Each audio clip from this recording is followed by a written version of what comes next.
Bonjour à tous, c'est Rémi et bienvenue dans cette vidéo. En 2020, 99% des Français ont un téléphone et la majorité d'entre nous passons 2 heures et demie tous les jours sur notre téléphone et dans la majorité des cas, c'est sur les réseaux sociaux. Et du coup, j'ai une question pour vous qui est super importante. Comment vous vous sentez lorsque vous perdez votre téléphone ? Qu'est-ce qui se passe dans votre journée? Personnellement, pour mon cas, lorsque je perds mon téléphone, généralement, d'un coup, je suis un petit peu stressé, je me demande où est-ce qu'il est, comment je vais faire, etc., etc. Et aujourd'hui, dans cette vidéo, j'aimerais vous parler de ça, puisque j'ai personnellement guéri mon addiction au téléphone. Et je vais vous parler de ça dans cette vidéo, vous dire comment le faire et vous dire également les bénéfices que ça m'a apporté. Concrètement, si aujourd'hui vous êtes addict entre guillemets à votre téléphone, peut-être que vous êtes stressé dès que vous le perdez. Vous avez une sorte de stress dès que vous perdez votre téléphone. Peut-être aussi que vous utilisez votre téléphone pour absolument tout ce que vous faites. Dès que vous voulez faire un calcul, dès que vous voulez faire une recherche sur Google, etc., etc. Peut-être aussi que vous avez toujours votre téléphone avec vous. Il est toujours dans votre poche. Peut-être que quand vous mangez, il est sur la table. Quand vous dormez, il est à côté du lit, etc., etc. Et donc, j'aimerais donc dans cette vidéo vous partager les quelques astuces que j'ai adoptées et qui, moi, m'ont permis d'être beaucoup moins stressé, beaucoup moins addict au téléphone, etc. Si ça vous intéresse, d'ailleurs, mettez un like à cette vidéo et abonnez-vous.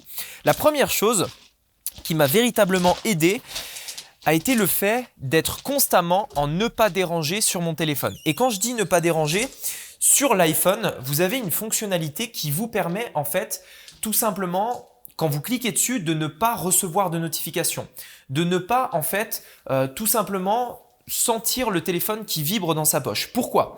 Parce que typiquement, que vous travaillez ou pas, que vous soyez même en repos privé, etc., lorsque vous avez votre téléphone qui vibre, on se sent généralement obligé tout simplement d'y répondre. On se sent obligé de le prendre dans la poche. Et encore pire, si vous avez une montre comme celle-ci, vous savez que quand vous recevez le moindre message, lorsque vous recevez, je ne sais pas, un mail, etc., vous avez la montre qui vibre. Et donc, pourquoi c'est un problème? Parce que si vous travaillez, vous allez être tout le temps déconcentré. Vous allez systématiquement être déconcentré par justement des notifications, etc. Si vous êtes avec des personnes, vous allez tout simplement ne pas en fait éprouver d'attention et tout simplement vous allez être addict à votre téléphone. Deuxième chose que j'ai enlevé totalement de mon téléphone, ce sont les jeux. Aujourd'hui, je ne joue pas sur mon téléphone. Éventuellement, on peut, je dis pas que le jeu est mauvais, mais on peut par exemple plutôt jouer sur des consoles de jeux comme la PlayStation, etc. Mais personnellement, je n'utilise mon téléphone aujourd'hui que à des fins professionnelles. Je ne m'en sers que pour contacter mes proches, contacter les personnes avec qui je vis, la famille, etc. Mais typiquement, je ne m'en sers que à titre professionnel et pas personnel. Il n'y a donc pas de jeu. Il n'y a très peu d'applications et la majorité des applications que j'utilise sont des applications utilitaires en fait, c'est-à-dire qu'elles sont nécessaires à mon entreprise sur Internet. Étant donné que aujourd'hui je vis à 100% de mon business en ligne, on pourrait penser que je suis tout le temps sur mon téléphone. En réalité, c'est l'inverse. Il y a deux types de personnes par rapport au téléphone. Il y a les personnes qui vont consommer et les personnes qui vont produire. Personnellement, sur Internet, je suis un producteur et pas un consommateur. Et donc, en réalité, j'y suis très peu de temps, si ce n'est pour produire.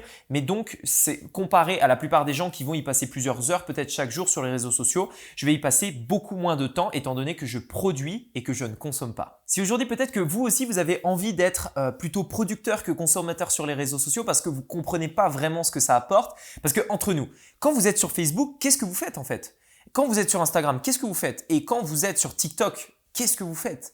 En réalité, c'est vraiment, généralement, si vous passez plus de 10 minutes par jour sur les réseaux sociaux, c'est de la perte de temps. Vous pouvez y aller pour voir éventuellement les posts que vous aimez bien, les posts de vos amis, etc. Mais n'y passez pas des heures. Et donc concrètement, moi, ça m'a, il y a quelque chose qui m'a énormément aidé à ce niveau-là, c'est que quand je suis devenu producteur et pas consommateur, j'ai décidé en fait de unfollow, donc de me désinscrire de tous les amis en fait et de ne suivre que les personnes qui m'aideraient en fait vers les objectifs que je veux atteindre. Si je veux par exemple apprendre à faire du foot, je vais suivre des footballeurs. Si par exemple je veux apprendre à vivre d'internet, je vais suivre des personnes qui vivent d'internet, etc., etc. Mais je ne vais pas m'abonner à des choses de divertissement, à des magazines, à des blogs, etc. Je vais vraiment m'abonner à des personnes inspirantes, mes mentors qui vont me permettre tout simplement d'avancer vers la direction vers laquelle j'ai envie d'aller. Ça me permet vraiment de faire un vide autour de ça, de plus avoir tout ce stress par rapport aux réseaux sociaux, par rapport aux mauvaises nouvelles, par rapport à tout un tas de choses comme ça qui tout simplement en fait déjà vous rend addict et non seulement est pour moi à mon sens une source un petit peu d'anxiété. Également quelque chose qui m'a énormément aidé est le fait de mettre une limite de temps sur les applications.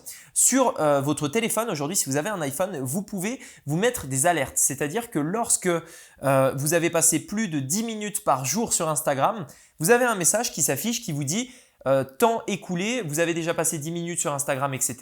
Fermez l'application, etc. Et en gros, ça vous permet de vous rendre compte. Allez sur votre téléphone, allez voir dans les réglages de votre téléphone. Aujourd'hui, tous les smartphones le font, iPhone, Samsung, etc. Allez dans les réglages et regardez un petit peu tout simplement tout le temps que vous passez sur les réseaux sociaux. Vous avez des courbes comme ça et vous pouvez voir heure par heure, réseau par réseau, combien de temps vous y avez passé. Et je pense que vous risquez d'être assez surpris des résultats. Si vous mettez des limites, vous verrez que en réalité, c'est une perte de temps en fait. Si je vous dis « Qu'est-ce que tu as fait pendant 1 heure sur Facebook hier ?» Qu'est-ce que vous allez me répondre? Dans la majorité des cas, en fait, on ne sait même pas quoi répondre parce que tout simplement, on ne fait rien. On perd notre temps tout simplement. Également, je me suis fixé une règle, c'est que mon téléphone, je ne le touche jamais avant 9 heures. Alors, bien entendu, la plupart des gens, en fait, qu'est-ce qu'ils font? Ils ont le téléphone à côté d'eux dans la chambre quand ils dorment. Et la première chose qu'ils font en se levant, c'est qu'ils prennent leur téléphone et regardent toutes les notifs de la veille. Est-ce qu'ils ont eu des likes sur Instagram? Est-ce que des gens les ont demandé en ami sur Facebook, etc., etc. Le téléphone, dès le matin comme ça, je pense que c'est typiquement un signe plus ou moins d'addiction. En tout cas, je l'avais avant, c'est pour ça que je vous le dis. La première chose que je faisais, j'avais mon téléphone au pied du lit, je me réveillais, boum, je prenais mon téléphone immédiatement. Et qu'est-ce qui se passait si j'avais une mauvaise nouvelle? La journée démarrait catastrophiquement. C'était vraiment, c'était peut-être un peu trop. Aujourd'hui, mon téléphone, je ne le touche pas avant 9 heures. Il est posé dans une autre pièce et lorsque je me lève, c'est l'une des dernières choses que je fais. Je vais d'abord me lever tranquillement, je vais lire un peu, etc. Et seulement après, pour le travail, du coup, pour produire, je vais prendre mon téléphone et uniquement à ce moment-là. Mais c'est vraiment l'une des dernières choses en réalité que je fais dans ma matinée, dans ma routine matinale entre guillemets. Voilà, vous savez tout à peu près à propos de l'addiction du téléphone. Je voulais vous partager ça parce que je pense que c'est super important qu'on ait tous un point de vue par rapport à ça. Partagez-moi votre point de vue à ce propos dans les commentaires. Dites-moi vous, qu'est-ce que c'est pour vous l'addiction au téléphone et est-ce que vous êtes addict? Est-ce qu'il y a des choses chez vous que vous aimeriez changer par rapport à votre consommation sur le téléphone? Dites-moi ça dans les commentaires.